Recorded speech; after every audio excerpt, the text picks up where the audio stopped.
Hello बच्चों, ये जो प्रॉब्लम दिख रहा है ये अगेन एससीवी का है, चैप्टर नंबर 3 क्वेश्चन नंबर 41। यहाँ पे मैंने लिख भी रखा है, मेंशन कर रखा है।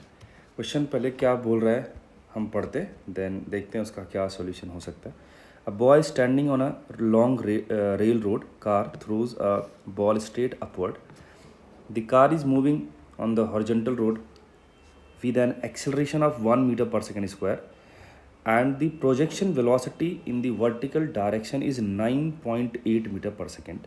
How far behind the boy will the ball fall on the car? है ना। तो बच्चे, अब मैंने डायग्राम बनाने का थोड़ा कोशिश किया कि बड़ी सी लंबी सी रेल आपको दिख रही है ये, है ना। और इस पर ये बॉय है और इसने एक बॉल को फेंका 9.8 से अपवर्ड डायरेक्शन में, और ये जो कार्ट है ये खुद जा रही है 1 मीटर पर सेकेंड स्क्वायर से।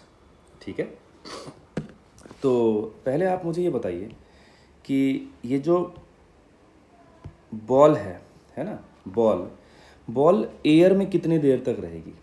मान लो आपने इस बॉल को इस लेवल से फेंका आपने, तो जो जितने टाइम तक एयर में रहेगी उसके लिए ज़िम्मेदार कौन कौन से फैक्टर हैं।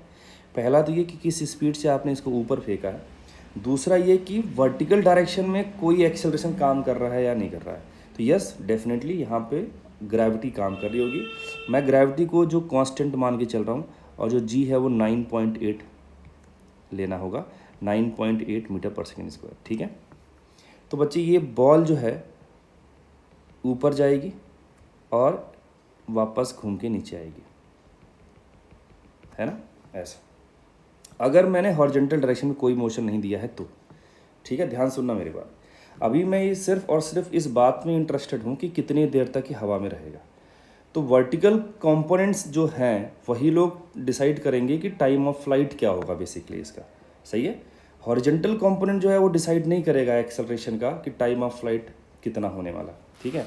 तो जो टाइम ऑफ फ्लाइट आएगा या the time for which the ball will be in the air, वो होगा 2 टाइम्स u अपॉन जी। ठीक है, तो u कितना है सर, u है आपका 9.8 और g भी कितना लेना पड़ेगा अपने को, 9.8।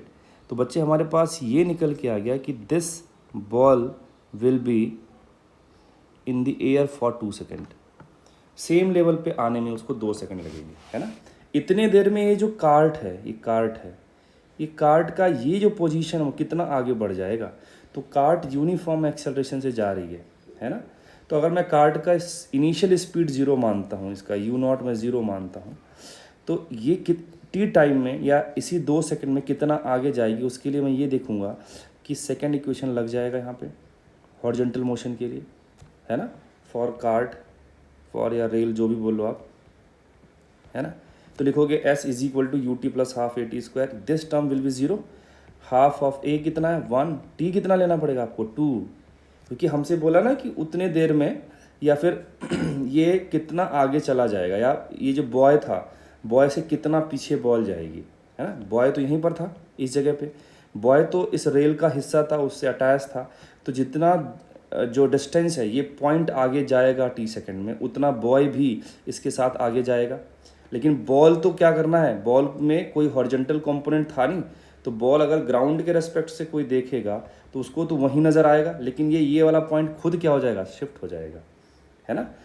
तो इतना डिस्टेंस जो होगा वो बॉय आगे मूव कर जाएगा विद द रेल। तो कितना आ जाएगा 4/2, ये आ गया आपका 2 मीटर। ठीक है, तो क्या नज़र आएगा बॉय को, एक बार और देख लेते हैं। तो बॉय को जो नज़र आएगा कि पहले बॉय मान लो इस पॉइंट पे था t इज इक्वल टू 0 पे, अब बॉय जो है अलॉन्ग विद दिस कार्ट, है ना, अलॉन्ग विद दिस कार्ट कितना आगे आ गया, मान लो इतना आगे आ गया, ठीक है, t is equal to 2 second पे, ये बॉय की पोजीशन है ना। और बॉल जो रहेगा, बॉल में कोई हॉरिजॉन्टल कंपोनेंट था नहीं, तो बॉल तो यहीं पे जाएगी और घूम के वापस यहीं आएगी। लेकिन इतनी देर में ये जो बॉय है या रेल है ये आगे चली गई, और कितना आगे चला गया, 2 मीटर आगे चला गया। तो इस बॉय को ये फील होगा कि बॉल उससे पीछे रह गई। देखो रियलिटी में हो क्या रहा है कि बॉय आगे जा रहा है along with this rail road. बात समझ में आ रही है। तो ये आपने देखा कि बड़ा ही सिंपल सा क्वेश्चन था और आसानी से हमने इसको डील भी कर लिया। तो हमारे इस क्वेश्चन का आंसर कितना है प्रॉब्लम का, 2 मीटर है। बात समझ में आई। तो ये रहा हमारा आंसर। ठीक है, तो इस तरीके से हमने क्वेश्चन नंबर जो है 41 कर लिया। ठीक है, अपकमिंग लेक्चर वीडियो लेक्चर में हम लोग और भी क्वेश्चंस इस चैप्टर के देखेंगे और ऐसे हम कॉन्सेप्ट की जो है क्लैरिटी और लाएंगे, ताकि आप जो है जब भी काइनेमेटिक्स के अच्छे क्वेश्चंस करो तो आपका जो थॉट प्रोसेस रहे बिल्कुल क्लियर रहे। ठीक है, मिलते हैं नेक्स्ट वीडियो लेक्चर में, तब तक के लिए बाय बाय, सी यू।